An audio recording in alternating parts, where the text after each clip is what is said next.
Welcome to another Dragonlance Saga review episode. It is Misham Guildember the 19th. My name is Adam, and today I'm going to give you my review of the Atlas of the Dragonlance World by Krynn Wynn Fonstad. Now, I'd like to take a moment and thank the members of this YouTube channel and invite you to consider becoming a member by visiting the links in the description below. You can even pick up Dragonlance gaming materials using my affiliate links.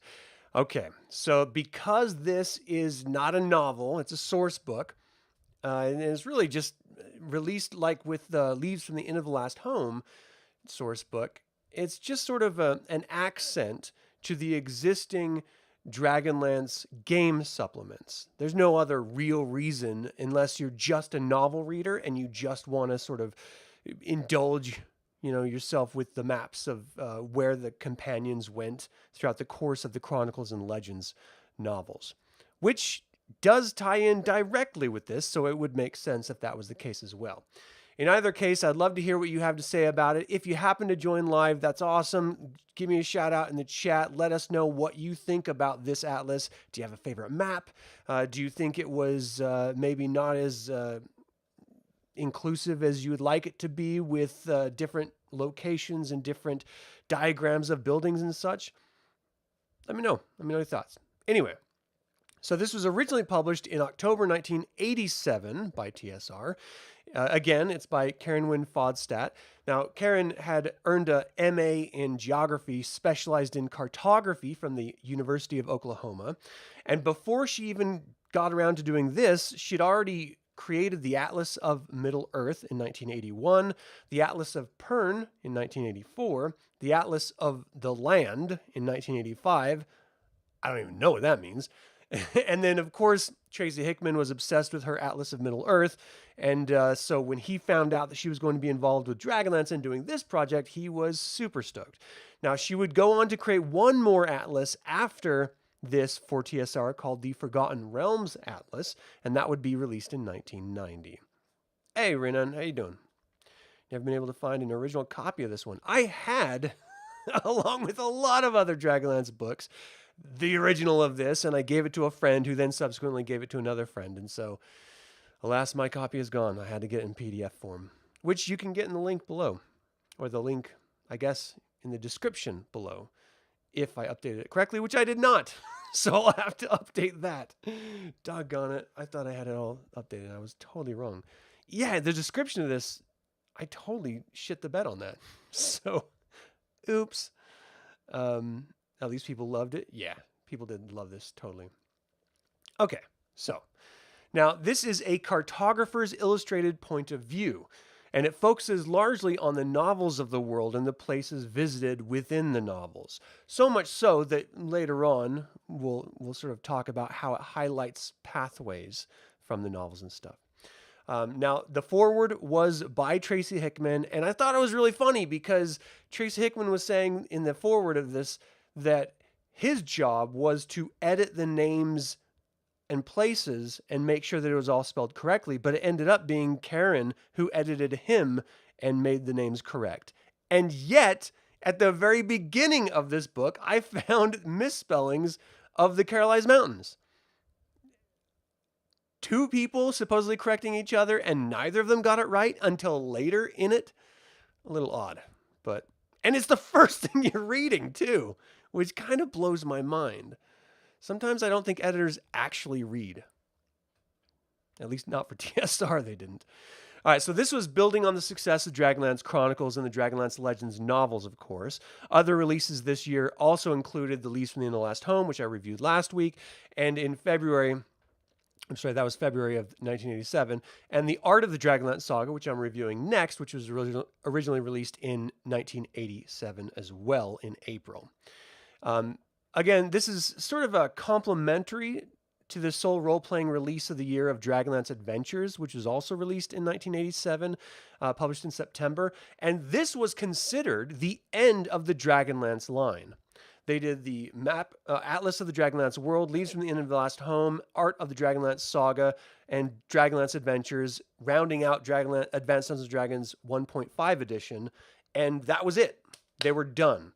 However, the audience kept clamoring for novels. And so TSR kept putting out novels. And then the audience started clamoring for more Dragonlance content. And then when second edition started getting planned, they, planned out Taladas in the Time of the Dragon box set. And then when that shit the bed, they released the Tales of the Dragon box set, which brought Dragonlance back to Ansalon. So at the time that this was released, this was really seen as the end of whatever Dragonlance would ever be. It was completed with all the DL modules, with all of the novels released thus far, and these source books. And I think it's interesting that they say that, because this actually suggests the island of, or the continent of Taladas, along with some of the, like, Leaves from the End of Last Home, also suggested the island of Taladas. So I don't know if they were just planting seeds for what ifs, allowing home gamers to build out their own Dragonlance adventures around the world, similar to what Dragonlance Nexus did with Atlantum, whatever it was. They did a whole continent.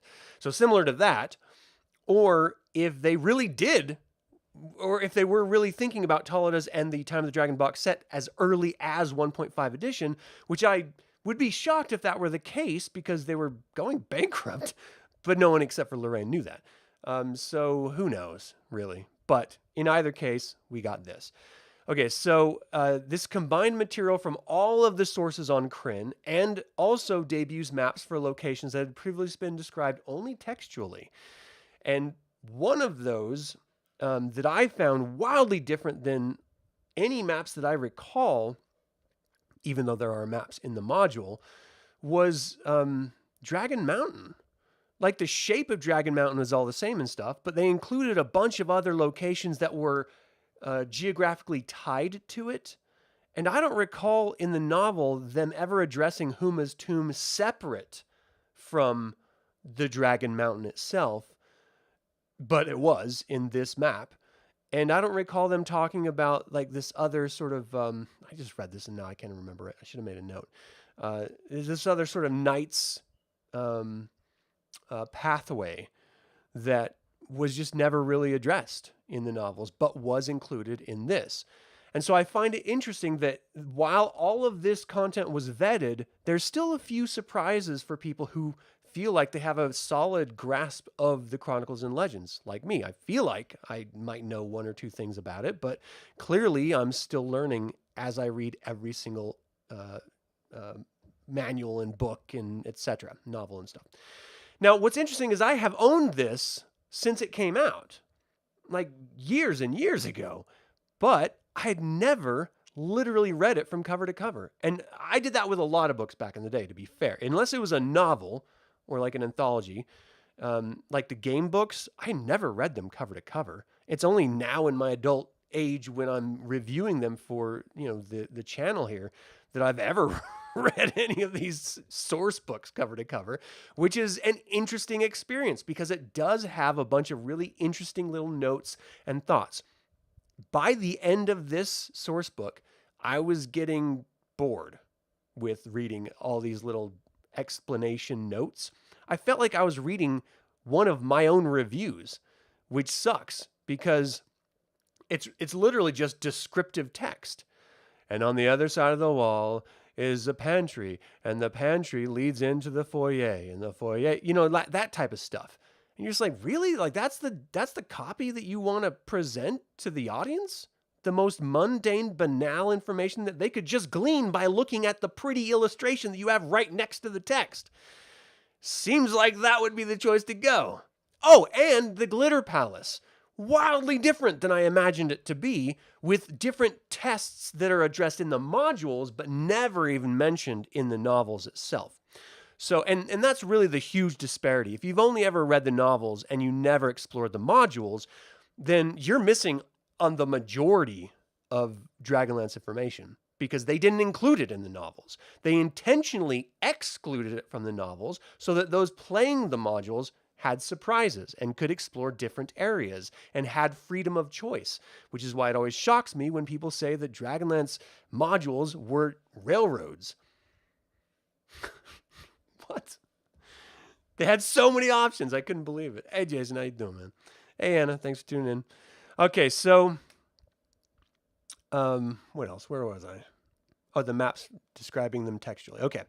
So it even had them following the course of the novels and adventures, and it also gives some very abstract attention to the planar realms like the Abyss and the Celestial Realm.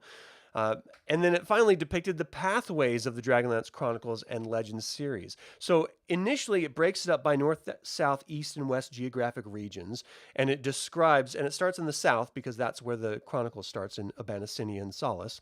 And so it just starts describing the major areas and showing you maps of those areas and of the building structures and such. Even Tika's house, where they go and hide in at the very beginning of the novel of Dragons of Autumn Twilight. It talks, shows you all the maps of the Inalaf's home. And then it talks about them going to Zaxaroth, and there's this beautiful map breakdown of Zaxaroth. Gives you a real three-dimensional understanding of it if you ever really only played like the DOS or Nintendo version of Dragons of Autumn Twilight, and you had to explore Zaxaroth, and you were just, it's like Nintendo. You're just going through doors and it opens up new, side-scrolling pathways. You have no real understanding of the geographic breakdown of this truly groundbreaking and amazing dungeon that Zaxaroth was. This does a wonderful job of illustrating it and really adding so much more than just the module map had. And that's the strength of this, because when we sort of reflect on Dragonlance in this era, in the AD&D 1.5 edition era, it didn't have maps. Like the modules had module-specific maps, but the DLA Adventures source book didn't have any maps. It had like a pre- and post-Cataclysm map, but there was nothing else. And so the only way you really understood the entire lay of Ansalon's land is if you picked this bad boy up. And so most people did. But it's weird that it didn't have any maps. I never really thought about it until I was sort of doing this. Anyway, so a few years later, TSR would publish a somewhat less ambitious map, of course, after this release of TM3, the World of Krynn Trail Map, released in 1989, which was garbage.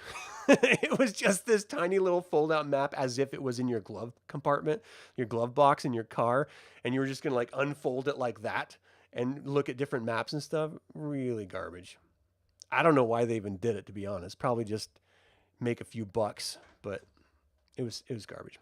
All right, so the way it sort of sets up the map itself in each of the sections, whether it's talking about the geography, the climate, the population, etc., it does a really good job of presenting a pre-cataclysm and a post-cataclysm perspective of it. So that's all the setup before it actually gets into the maps and stuff. And things that I found interesting was that it describes Ansalon as 960 miles from Nordmar to Icewall Castle, going north to south, and 1,320 miles going east-west from Sancris to the Karain Ocean.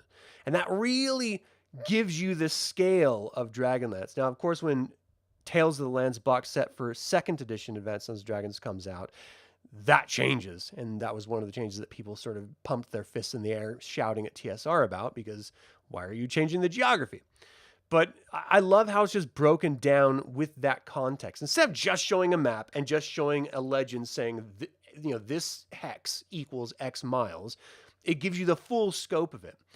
And it gives you the time scale difference. So the time zone difference. It doesn't tell you the time zones, but it says from Sylvanost to Solamnia, there's a 4-hour time difference. Never in any product have I read did it describe the actual time zone difference.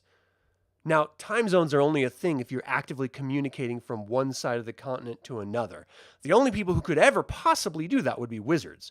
And so I would imagine that the Towers of High Sorcery would understand this, and they would have some sort of reference for where the time zones break down along geographical borders and stuff like that. But for your average person who literally never leaves more than a 10-mile square radius of wherever you live, you would never need to know that. Because all you know is farming and seasons. You don't need to know what time of day it is in Sylvanosti for the elves that want nothing to do with you in the first place. So I thought that was kind of cool. You love this book. You had a copy for 20 years. Nice. Thanks for joining live. Jeeves Sorcerus? I think is exactly how you pronounce that. Sorry if I messed it up. All right, so yeah, the only real errors I found was the Kerala. They spelled it Corylus rather than Carolus, and I pronounce it Carolize because I don't care. So it was just weird that they had two references of the Corylus range right after Tracy Hickman says that he was corrected in all of the spellings. It is sort of ironic. But yeah, and the fact that Taladas was not named, but it was referenced in Leaves of the End of Aslan and this atlas before it was ever developed. So my favorite maps really have to be Skullcap. I think Skullcap's a great little dungeon. I think Zaxaroth is a majestic dungeon and as like a beginning adventure too. Like that's the first dungeon you go into once you start this wonderful story in the Dragonlance Saga.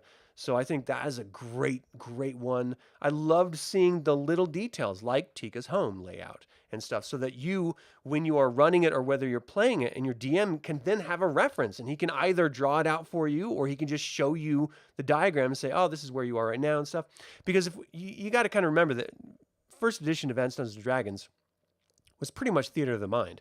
I mean, they had rules for miniatures, but at that time, there wasn't a lot of miniatures out there. And so you had your tiny, weird little lead figurines that TSR released that didn't really stand up that well. And, you know, you were just sort of, you sort of suggested to make your own little cardboard stand-up ones. In Tales of the Lynx box set, they actually included little cardboard, like perforated cutout figurines that you could then use. They're little tri-folded stand-up figures, which is kind of silly and ridiculous, but it was kind of cool that they also included it because, again, there weren't a lot of minis out there for you to use. And I really appreciated that. You don't really remember the maps when you were reading the books, maybe in each book to give you an idea of the layout of the land. Yeah, I mean, they should have done a lot more maps. I like at the beginning of the novels, they'll give you a map of the geographic area that the novel is covering, generally. You know, not every book did that. And the modules gave you maps of relevant areas pertaining to the novel. But other than that, you were kind of SOL, which is kind of weird. You had to pick up all of the modules. Like DL5, Dragons of Mystery, was the first version of a source book, and it had the entire continent. And then later on in DL11, the Dragons of Glory, which was the strategic war simulation game that they released, that had a massive map in it as well, which was really cool. So they were out there. It's just it wasn't all culminated into one seamless bundle like this was when it was released. And so it pretty much made it invaluable. And the fact that, you know, the author of this, the creator, Karen Wynn Fonstad, is such a beautiful cartographer. And that because, you know, that sort of epic fantasy story of Middle-earth with the Lord of the Rings trilogy and The Hobbit, at the time, that was the standard, and she had done that atlas. And so to have her come over and do Dragonlances, put Dragonlance on the same level as Middle-earth for a lot of role players. I mean, Middle-earth was a role-playing game. I played that with my buddy, who I also played first edition with, in the same era, if memory serves. So, you know, they were very much competing IPs, and Dragonlance was just elevated because of the artwork, because of the storytelling, because of the maps. I mean, it all just brought it all up to a level that if they would have treated it like Greyhawk, which I personally think is just garbage, if they treated it like Greyhawk, I don't think it would have got as much interest, like at all. So, but whatever. Greyhawk fans are going to shit all over me now. Have at it, Hoss. All right, and that is kind of it. You know, those are my favorite maps. This is the sort of story of this Atlas of the Dragonlance world. I mean, the fact is the Dragonlance world is called Krynn. So they could have said the Atlas of Krynn, but no one knows what Krynn is. At the time, people knew that logo, Dragonlance, and it's a beautiful logo. So why would you not use it? Of course.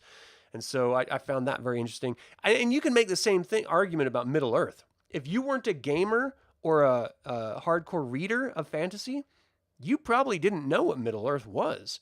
You may have heard of Tolkien and the Lord of the Rings, but you wouldn't know the Middle-earth. So I thought that's a strange choice that they chose the maps of or the Atlas of Middle-earth rather than the Atlas of the Lord of the Rings, because you want to cast as wide of a net as possible in order to get prospective consumers in. And to do that, you sometimes have to, bend a little things, bend choices. Instead of Middle Earth, you do Lord of the Rings. Instead of Krynn, you do Dragonlance. So, in either case, had a great time revisiting this. I can't wait to get into the Art of the Dragonlance Saga, which is going to be next. I've got a book I'm going to read in between, but I'll get to it eventually, probably next week or the week after. And that's kind of it. So, thank you so much. That's it for my review of the Atlas of the Dragonlance World by Wynn Fonstad. What did you think of its various maps for Dragonlance? Do you have a favorite map in the source book? And finally, have you ever referenced the maps in one of your role-playing games? You can email me at info@dlsaga.com or leave a comment below. I would like to remind you to subscribe to this YouTube channel, click that bell to get notified about upcoming videos, and click the like button.